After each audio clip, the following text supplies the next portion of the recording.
welcome back to my channel. If you haven't done so already, please subscribe as well as check out some of my older videos on my channel after checking this one out. But in today's video, I will be sharing with you guys how I paid off 2 of my biggest student loans, as well as sharing with you guys 5 tips that can help you on your journey to being debt-free when it comes to student loans. So let's get into it. My journey started actually with paying off my credit cards. So basically I wanted to pay off all of my credit cards. That was kind of like my goal, and basically what I ended up doing was just paying off each credit card one by one and doubling the amount so I could get done with them fast. And mind you, with my credit cards, they weren't like huge balances, so they were kind of easier to kind of like tackle and get them paid off. But after basically doing that, that inspired me to actually apply that same method to my student loans. So just a little backstory with my student loans. So I have 5 student loans, and out of the 5, 4 of them are private loans. So for those out there that don't know, when it comes to private loans compared to government loans, private student loan companies, whether it's like Wells Fargo, Bank of America, like places like that, they're privately owned. So that means that they can do pretty much whatever. So they don't have to forgive them. They don't have to like give you grace periods if you're in school or something like that. Like, you still have to pay regardless, compared to a government loan where there's more like a cushion and more like wiggle room with them. So for me, I wanted to start with my private loans first, and then hope that by the time I get to the government loan that maybe they'll like forgive some of it or forgive it all. Like, still kind of hopeful, wishing on that. But yes, started with my biggest student loan, and I basically just calculated like how much I had left. And for me, I made like a timeline of when I wanted to be done with it. So for me, at first I wanted to be done with it in a year. So I calculated like, okay, let me divide up how much I have and let's divide it by 12. And then it would tell me how much I would need to pay each month to be done with it in a year. So I did that, looked at my budget, and I realized like, this will be too much. So I was like, well, how about 2 years? Let's do it on a 2-year plan. So went back, calculated it for 24 months, looked at my budget, and I was like, I think this is something that I can handle. So after realizing like this fits in my budget, I ended up basically putting all of the payments on automatic payment. In which all of my payments are already on automatic payment, but they were all coming out for the minimum amount. So I ended up just changing it to where it came out for the amount that I wanted to achieve to be done with them in 2 years. And basically that amount was, honestly, it was just kind of like double the amount that I was already paying. But I like automatic payments because it keeps you disciplined, because the way I have my account set up, I actually have 3 accounts. So I have a savings account, which is basically all the money that goes into there from my check is just everything that I want to save. And then I have a checking account, which basically all of my payments for like all my bills and everything like that, they automatically just come out every month out of that account. And then I have a second checking account, which basically is kind of like my fun account. So after all my money from my bills and all the money that I want to save, anything that's left over goes into that account, and I can do whatever I want with that money. For me, it's more structure for my financial stability, as well as keeping me more disciplined more than anything. So setting it up that way, I don't even feel it coming out, because I don't see it come in, I don't see it go out. It's just like you don't feel it, because I'm only dealing with the account where it's just like my fun account. So basically, after setting everything up on the recurring payment, after 3 months of doing that student loan that way, I actually looked at the next biggest student loan, and I was like, let's see if I can actually, add this into my budget to like maybe double it to get this one done. So I did, and I put that student loan on like the same like timeline, a 2-year plan. So the first student loan that I was describing, I actually paid that one back off in November of 2020. I actually talk about that on one of my first videos that I posted on my channel when I was doing my luxury unboxing of my Louis Vuitton bag. That was kind of like the main reason I bought it, because I wanted to just kind of, celebrate myself for being disciplined and doing something as big as paying off one of my student loans. I paid that one off back in November, and then the second one that I just spoke about, I actually we'll be done with that one in this month of February. So yeah, I'm really excited to have paid off like 2 big student loans that were private, and now I have 2 private loans left, but those are really small. So I'm gonna do the same thing with them. I'm gonna put them on like a time span to get them out of the way, and then I'll just be done with all my private loans and then focus on the government loans, and like I said, and pray that hopefully some of it gets forgiven. But let's get into the 5 tips that I'm going to provide you guys on how you can be on your journey to student loan debt free. Guys, these 5 tips are going to be pretty straight to the point. Most of them I've actually kind of already talked about in my little story that I just gave you about my journey for paying off my student loans, but I also just wanted to lay them out for you all as well. So the first tip would be to create a budget, and having a budget is just good overall because you can know how much you have coming in, how much you need to set aside when it comes to paying your bills or any other expenses. And just also the biggest thing when it comes to trying to pay off debt and like paying off student loans is just seeing how much you have left over to extend to the debts that you're trying to pay off.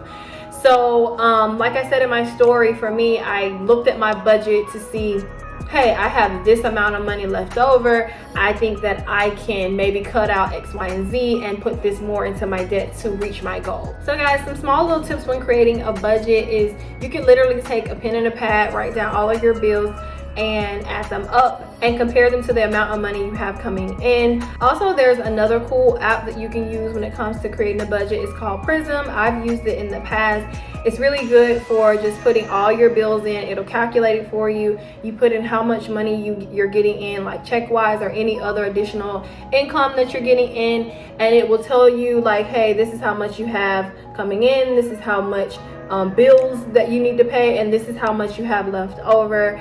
That is a really cool app. I'll actually link it down below for you guys, but there's also a lot of other apps that you guys can find as well to help when it comes to creating a budget. You can use an Excel sheet, and also there's plenty of YouTube videos when it comes to budgeting and things like that, which I will link some of the budgeting videos that I found on YouTube and to share with you guys as well. So guys, after creating your budget, that's when you want to start on my second tip, which is basically creating a timeline for yourself, because you have to know your budget before you create your timeline, because you need to know how much money you have left over to extend yourself to make the timeline for yourself. So kind of similar to the story I was giving before, basically at first, like I said, I wanted to pay the student loan off in a year.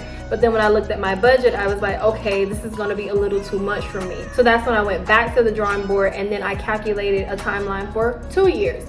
And then knowing that my budget for the money that I have left over actually fits in the range of me paying this off in 2 years. Having a timeline for yourself also just helps when it comes to just your sanity, because you have like a finish line for yourself. If I would have just like not known like when I was gonna pay it off, it just kind of feels like you are like running this marathon and you don't know when the end is gonna be.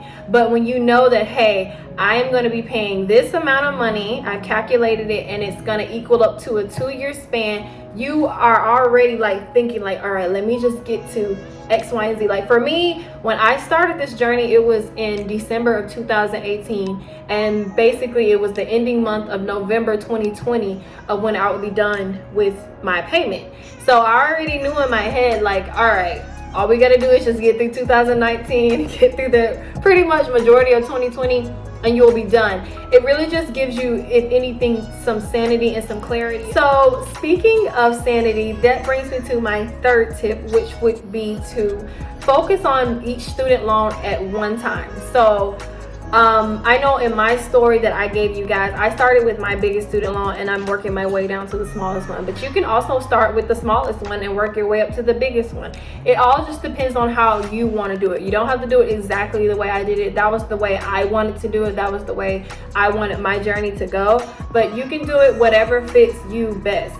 I think also when it comes to just focusing on one student loan, obviously it helps when it comes to your finances. No one wants all of their money going out the door, you know, unless you have enough money to expand to where you can pay off extra debt as well as still keep money. That's cool. But if you can't afford to do that, I would definitely say focus on one student loan and then get that one paid off and then go to another one. Like myself, I started off my journey with just the one, and then 3 months down the line, looking back at my budget, I could see like, oh, I actually have a little bit more money left over that I can actually probably extend to another loan. So then that's when I started the journey on the second one. So it all just depends on like how your finances are structured, which is why it's really important to have that timeline and have that budget already set. Because once you get to the part of like focusing on the loans, you can actually like see how you can structure them, like how hey, maybe I can pay off 2 student loans at the same time, or hey, maybe my budget only allows me to pay only 1 student loan. All right guys, so my number 4 tip would be to consider to cut out non-essential expenses. And you may be asking like, what's a non-essential expense? Basically things that you can live without. So we know we can't live without food, we know we can't live without, you know, shelter. We have to make sure you have transportation to get to work. Things that you can cut out of your budget that you really don't need. So when I got into the whole mindset of like, hey, I'm gonna pay off this debt, X, Y, and Z, that was actually when I stepped into a position at work that made my salary a little bit more lucrative. So basically I just kept the same budget that I was already on the salary previously, and I just didn't extend any money to like other things that I wanted to do. Like I wanted to, you know, buy nice bags or buy some nice, like, you know, Jimmy Choo shoes or something like that. But so instead of just like spending that money on like something that I wanted, like, okay, yeah, I do want a nice bag or things like that, I didn't even go down that route to even get my mind hooked on that stuff. I just automatically was like, all right, I'm gonna be focused, pay these student loans off and be done with them. So and it's a reward in the end, because like I said, finally buy my first bag, but it felt more rewarding to me to have paid off the student loans first and then get the bag. Because for me, I would feel weird buying a nice luxury bag but then have all this debt just like sitting and piling up behind me. Like, to me, that doesn't make sense. I feel like if you can cut out things that you don't really need on an everyday basis, that could be maybe not getting your nails done, or maybe not going on a super luxury trip, basically just cutting out anything that you can live without.